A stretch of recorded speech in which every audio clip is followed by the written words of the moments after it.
And that is my NBA free agency winners, and I also have some NBA free agency losers. My top 3 NBA free agency winners and my top 3 NBA free agency losers. So we're going to start with my top 3 free agency winners. And as you can see in the caption, I went with the Lakers, the Heat, and the Bulls. And I'm going to break down each for each team the reason why I believe they're the biggest winners of free agency. So we're going to start with the Lakers. The reason why I think the Lakers won or were the best, obviously, in free agency is not only because they require Russell Westbrook. It's not even because of that. Everybody's giving them hell because they got all these veteran players above 30 in their mid-30s, or like Trevor Ariza. Obviously LeBron's 37. Ariza's like 36. Carmelo Anthony's 36, going on 37. Wayne Ellington's over 30. Kent Bazemore's in his early 30s. So a lot of fans are clowning on the Lakers, saying that, oh, these guys are too old, et cetera, et cetera. See, me personally, I don't believe that. When you look at each of these signings that they made, each of these players proved even the last season or 2 years, they still have juice left in the tank. Kent Bazemore still has juice left in the tank. Trevor Ariza can still go out and get you a few rebounds and knock down a couple threes. And it's also experience. Experience. As well as nobody's giving them credit for the signings of Malik Monk and Kendrick Nunn. Two of the 2 youngest signings that they made. Both are 23 years old, or both are going to be coming in the backcourt behind LeBron and Russell Westbrook. And I think that's a terrific tandem. Both can shoot. Both can get their own shot. Now, Kendrick Nunn, obviously, you're going to want running point out of the 2 more. And you're going to want to have Malik Monk running the 2 because Malik is more of a shooter. Kendrick is more of he can facilitate. He's proven that in Miami. He can be a pure point guard coming off the bench. And they're both 23 years old. Nobody's talking about those 2 signings, and I think those are the 2 best signings outside of trading for Russell Westbrook. And yes, because they got Russell Westbrook. If this team meshes the right way, and I think that just some reason they will, because if there's anybody that can get Russell Westbrook on board to playing that type of basketball that they want to play, it's LeBron James. It is. Whether you like him or not. That's the truth. If it's anybody, it's LeBron who can be like, look, Russ, the goal is a championship. It's not about triple doubles. We need you to be this. I think Russ will happily step into that role. I do. And when you look at what they have, all these guys that they got can shoot the ball. Carmelo can still shoot. Everybody's Carmelo, they got Carmelo just came off of 2 seasons where he averaged 14 points off the bench. It's not bad for an old man. You got some young guys coming off the bench that can't even average 10. You got some guys named Ben Simmons that can't even average 13 a game. And he's getting a max contract. So don't tell me because some of these guys are old that they still can't ball. They prove they can ball. It's all about health, especially with LeBron James. It's all about health. And I think that's why they made this move to go get Russell Westbrook, to take some of the load off LeBron having to push the ball up the court and always be the primary decision maker and facilitator. Now, granted, you're going to want to keep LeBron 75% of the time as the main one pushing the ball up the court. Because in my opinion, you're going to want Russ to run the 2. You don't need Russ to be the 2 and shoot threes. Russ can be the 2 and do what he does best, and that's get to his spot in the mid-range or go to the rim. He doesn't need to come off a pick and roll or just a straight-up pass from LeBron or a screen and roll and jack up a 3. He can penetrate the lane and play his style of basketball. And they still have the shooters. Wayne Ellington can shoot. Basemore's coming off a season where he just shot the best. He's a 36%. He's 36% for his career at three-point shooting. Kent Bazemore. He's coming off a season where he had his best three-point shooting percentage at 40%. So it's not like they went out and got guys who are truly on a decline. The Lakers went out and got guys that can still play. And like I said, I really love the move the two moves that nobody seems to be talking about. Everybody just wants to clown the Lakers in their age. Everybody just wants to clown the Lakers in their age. But they're not talking about those two young moves that they did make. And Malik Monk and Kendrick Nunn. And I love those moves. Because both of those guys can ball and they're both young. Both are solid pieces to come and lead the backcourt when LeBron and Russ need to take a break. Both can come get you 10-plus points off the bench. And shoot some threes. And as I said, Kendrick Nunn can also facilitate. So I really like the moves that the Lakers made in free agency, regardless of what anybody else might think.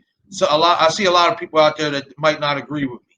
You know what I mean? There is a lot of people out there that don't agree with me because, I'll be in the sports columns and other, group pages and stuff, and all the chatter is, the Lakers are old this, the Lakers are old that. And I don't think you guys are looking at the bigger picture.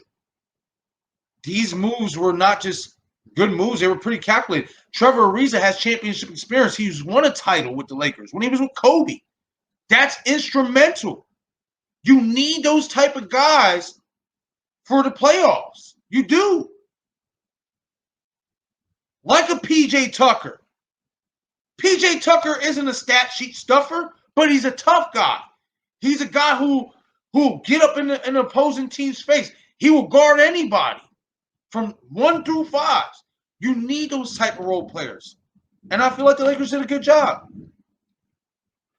I think the Lakers did the best job out of anybody in free agency. They're my top winners of free agency. Hit the comment section. I want to know what you guys think about my opinion about the Lakers free agency. Do you agree with me? Do you not agree with me? Do you think that the Lakers did have the best free agency out of any team in the NBA? Or, much like a lot of other people out there that I've been seeing, do you agree with them that the Lakers made the wrong moves and that they're too old? Hit the comment section. I want to know what you guys think.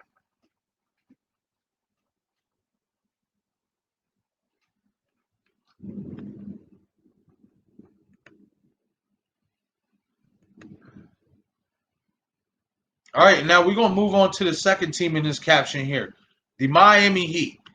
To me, the Miami Heat had the second best free agency based on what they acquired in terms of trading for Kyle Lowry. Now, I want to keep in mind here, the Heat and the Bulls that are on this list are being investigated by the NBA for potential tampering. But right now, that's neither here or there because we don't have the full details on that. It's early stages of the investigation. But apparently, the NBA believes there might have been some tampering done by both teams to acquire the players they acquired. But be that as it may, tampering aside, let's forget about the tampering. Let's say they didn't tamper, right? And everything was clean on both teams. Let's talk about the Heat. The Heat traded for Kyle Lowry, upgraded at the point guard position from Goran Dragic. Kyle Lowry may be 35, but he can still get you 15 to 20 points a game. As well as he's a champion. He has playoff experience. He has championship experience. He has championship pedigree.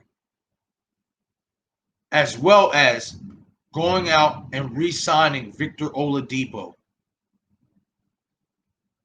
I really, really like what the Heat did as well.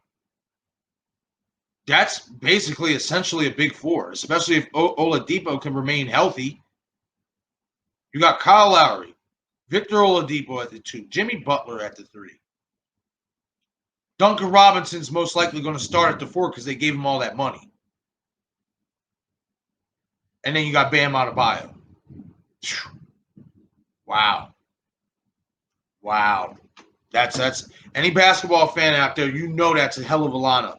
especially if Victor Oladipo can stay healthy.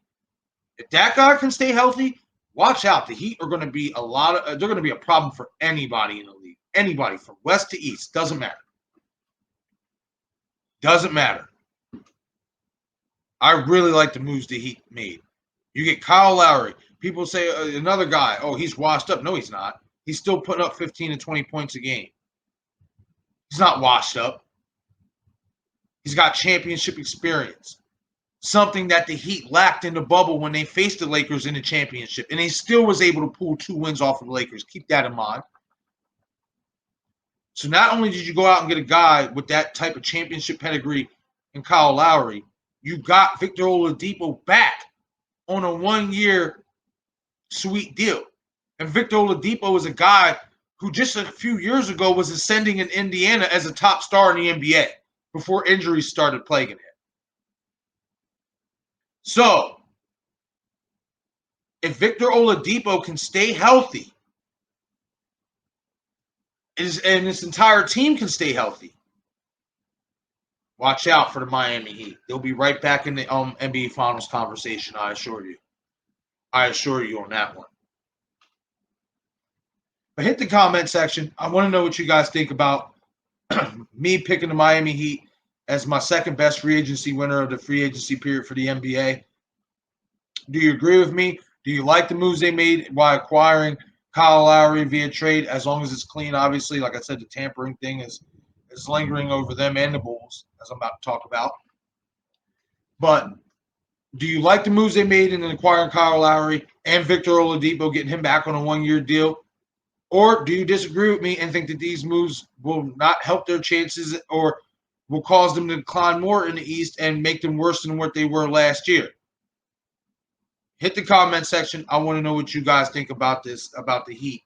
What do you guys think the Heat will do? Do you think these acquisitions that they got will help them and improve them get back to the NBA Finals? Or do you think these were bad moves, getting Kyle Lowry via trade and re-signing Victor Oladipo, and that this unit between Lowry, Oladipo, Adebayo, and Butler, it won't work? Or will it work? Hit the comment section. I want to know what you guys think. And before we start talking about the Bulls, I am going to take another short break. I will be back in a second.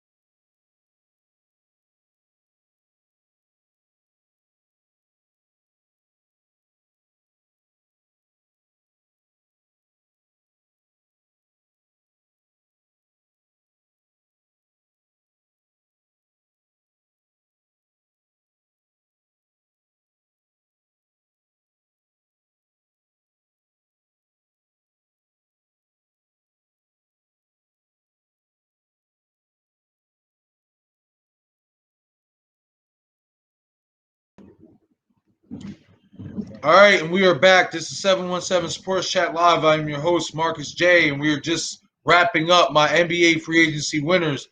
As you can see in the caption, my number one free agency winners in the free agency for the NBA is the Lakers, and my number 2 is the Heat. If you wasn't watching before when I gave my reasons, I really like the moves in terms of getting Russell Westbrook. I think if there's anybody that can make Russell Westbrook play a different brand of basketball, it will be LeBron James, as well as I like the free agency moves, the veteran moves that they made. I just do. That's just me, though. Hit the comment section. Let me know if you agree with me or if you don't agree with me.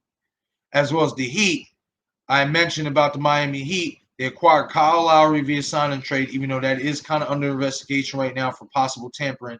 We'll have more news on that once we get more details on that situation. But tampering aside, Kyle Lowry, sign and trade to the Miami Heat. Miami Heat signs Victor Oladipo on a 1-year deal to pair him with Jimmy Butler and Kyle Lowry and Bam Adebayo. Me personally, I like those moves a lot. I think the Heat are going to be a threat in the East, but I want to know what you think. Do you agree with me? Do you not agree with me? Do you think these moves help the Heat? Do you think these moves didn't help the Heat? Hit the comment section. I want to know what you guys think. And now we're going to move on to the last part of this caption. And that is, do the Chicago Bulls.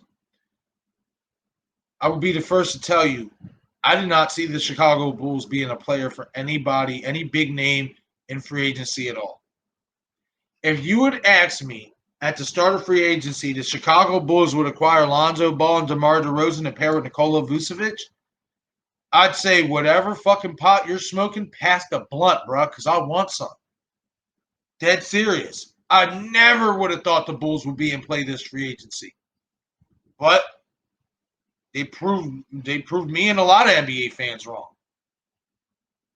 They came out guns blazing, and now the Chicago Bulls are a team to talk about again in the East. As long as this unit of Vucevic, DeRozan, and Lonzo Ball works as a cohesive unit and they can mesh. I said it before last week when I was covering what the Bulls did in free agency, the moves they made. The Chicago Bulls can be this upcoming season's Atlanta Hawks. Now, I'm not saying the Bulls are going to go to the Eastern Conference Finals and go on a crazy run and this and that. I'm not saying that.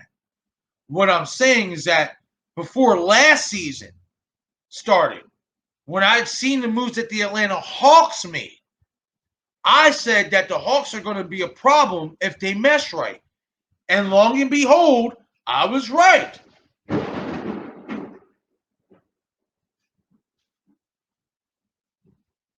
That was thunder, by the way. But long and behold, I was right. The Hawks ended up going to the Eastern Conference Finals, shocking my 76ers. I can see the Bulls being, I'm not saying they're going to go to the Eastern Conference Finals, but I can see the Bulls being that team that hasn't been good for a while, that finally gets good, and now they're in the playoffs. I can see the Bulls being a playoff team with this roster, especially with this big three that they got in Lonzo Ball, DeMar DeRozan, and Nikola Vucevic. I really love the moves of getting DeMar DeRozan and Lonzo Ball. Like I said, did not see it coming whatsoever. Did not see any of these moves by the Bulls coming whatsoever. Now, just like the Heat, we do have to see if these moves will be held up, because now the NBA is investigating both teams for possible tampering. And as we know, if it's found that they're guilty of that, both those deals, all those deals will be null and void. Kyle Lowry will be sent back to Toronto. Lonzo Ball will be sent back to New Orleans, as well as DeMar DeRozan will be sent back to the Spurs. So, hopefully, there was no wrongdoing on both teams' parts, because I really like what both the Heat and the Bulls did this offseason in free agency so far in terms of acquiring big-name acquisitions. Like I said, I did not see the Chicago Bulls coming. I did not. I did not see them coming. They blindsided a lot of people. A lot of people didn't see the Bulls coming. I remember going into work the next day talking about it to my buddy Ryan, like, yo, the Bulls? And he's like, the Bulls. Like, it's crazy. Didn't see that coming at all. But I like it. I like it a lot. I think Lonzo Ball's only going to keep getting better. He's improved his three-point shooting, which I said, if that guy can get a shot, if he can get a jump shot, he's going to be golden. He's going to be what they thought he was when he first came out for the Lakers, because he has everything else. He can facilitate, and he can play really good defense. He's a really good defender. And then you got DeMar DeRozan, another really good defender, and a guy who can go out and get you. He's a superstar in this league. He can get you 20, 25 a game. And then you got big man Vooch in the paint. And Vucevic, much like Nikola Jokic, is a big guy who can not only work his way in the paint, but he can shoot from the perimeter. He can facilitate as well. I like the moves that the Chicago Bulls made. I really, really do. But I want to know what you guys think.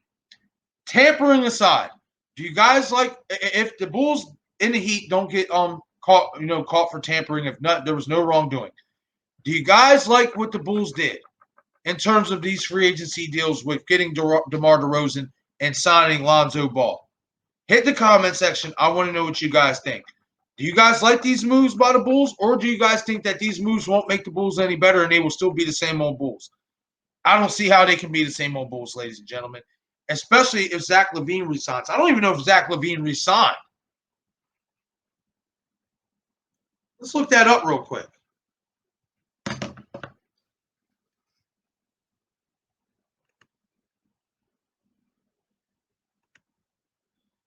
I'm going to look that up.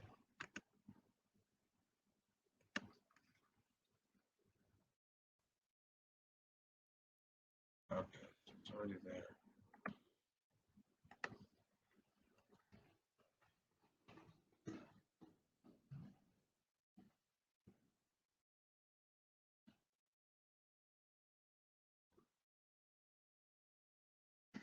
No, it's not what I wanted.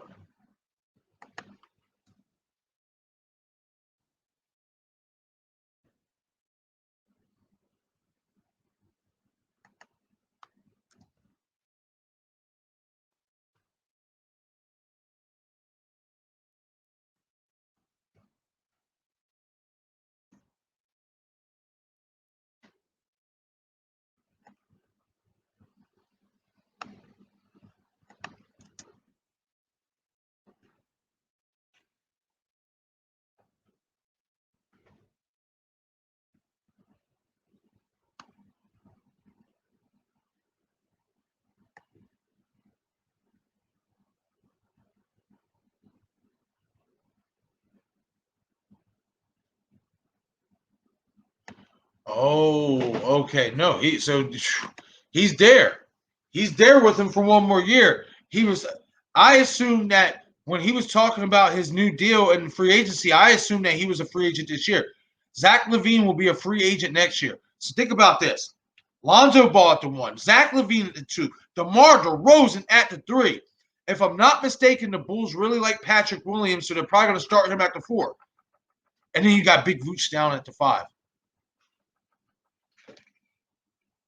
If that young team can stay healthy, watch out. The Bulls, man. The Bulls in the Heat, in the East. Wow. This is why I have them as my free agency winners. This is why. Like, wow. Lonzo Ball, Zach LaVine, DeMar DeRozan, possibly Patrick Williams at the 5, and I'm going to say that because I think that guy stood out for them at the 4. I think he's a guy you should plug in at the 4. He's pretty good. And then you got Big Vooch down at the 5. Man, if they can fill out that bench, the Bulls are going to be a problem. But I want to know what you guys think.